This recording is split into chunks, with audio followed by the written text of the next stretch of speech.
আসসালামু আলাইকুম রহমতুল্লাহ। প্রিয় দর্শক, আশা করি আল্লাহ পাকের অশেষ রহমত ও দয়ায় আপনারা সকলেই অনেক ভালো আছেন। আর যেই সমস্যায় আছি, দোয়া করি আল্লাহ রব্বুল আলামিন আমাদের সকল সমস্যার উত্তম সমাধান করে দিক। চলুন শুরু করি আল্লাহর নামে। আজকে আমরা জানব সূরা বাকারার ১৯ নং আয়াতের তাফসিরের বর্ণনা। أو كصيب من السماء فيه ظلمات ورعد وبرق يجعلون أصابعهم في آذانهم من الصواعق حذر الموت والله محيط بالكافرين।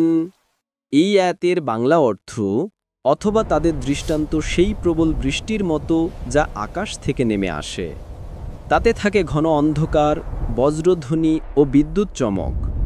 বজ্রের গর্জনে তারা মৃত্যুর ভয়ে তাদের কানে আঙুল দিয়ে কান বন্ধ করে রাখে, অথচ আল্লাহ অবিশ্বাসীদেরকে সব দিক থেকে পরিবেষ্টন করে রেখেছেন।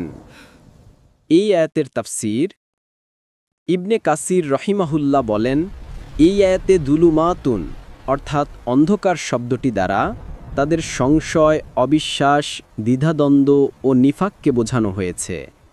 আর রআদুন অর্থাৎ বজ্রধ্বনি শব্দটি দ্বারা এমন গর্জনকে বোঝানো হয়েছে যা তাদের অন্তরে ভয়ের উদ্রেক করে। মুনাফিকদের জন্য তা অত্যাধিক সংখ্যাগ্রস্ত ও কম্পন সৃষ্টিকারী। যেমন আল্লাহ তাআলা বলেন, তারা যে কোনো আওয়াজকেই তাদের বিরুদ্ধে মনে করে। এখানে তাদের বলতে মুনাফিকদের কথা বলা হয়েছে।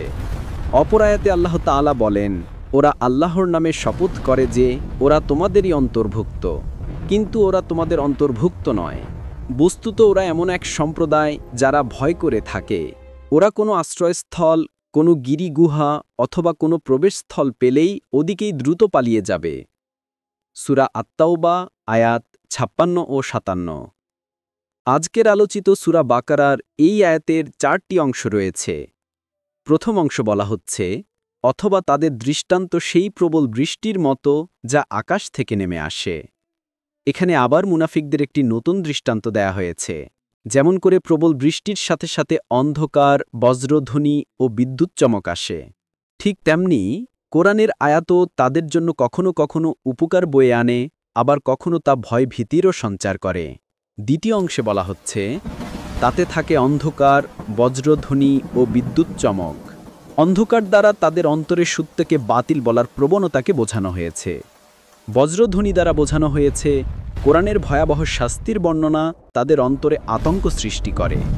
বিদ্যুৎ দ্বারা বোঝানো হয়েছে মাঝে মাঝে কিছু সত্য তাদের সামনে হঠাৎ করেই স্পষ্ট হয়, কিন্তু তা মুহূর্তের জন্যই হয়ে থাকে, ঠিক বিদ্যুতের আলোর মতো। তৃতীয় অংশে বলা হচ্ছে, তারা আঙুল কানে দেয় বজ্র আঘাতের ভয়ে।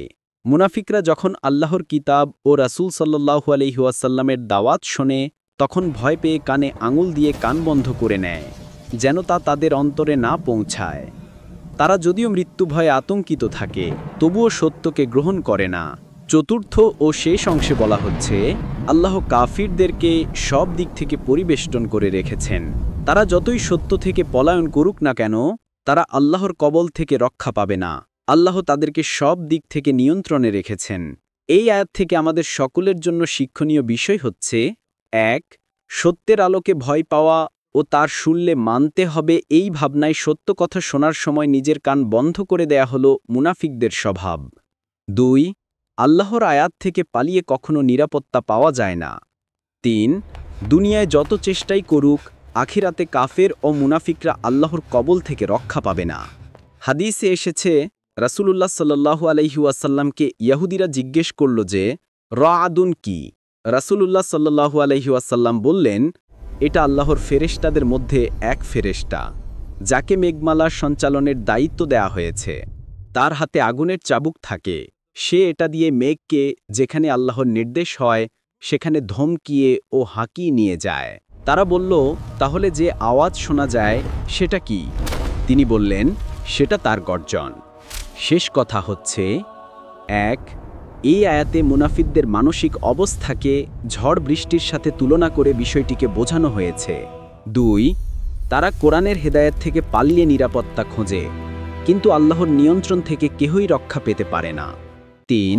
আল্লাহর প্রতি আন্তরিক ঈমান ছাড়া মানুষের ভেতরের ভয় ও অস্থিরতা কখনো দূরীভূত হয় না। প্রিয় দিনী ভাই ও বোনেরা, ভিডিওটি ভালো লাগলে একটি লাইক দিন, নিয়মিত ভিডিও পেতে চ্যানেলটি সাবস্ক্রাইব করুন, ভিডিওটি শেয়ার করে ছড়িয়ে দিন দিন প্রচারের স্বার্থে। আল্লাহ হাফেজ।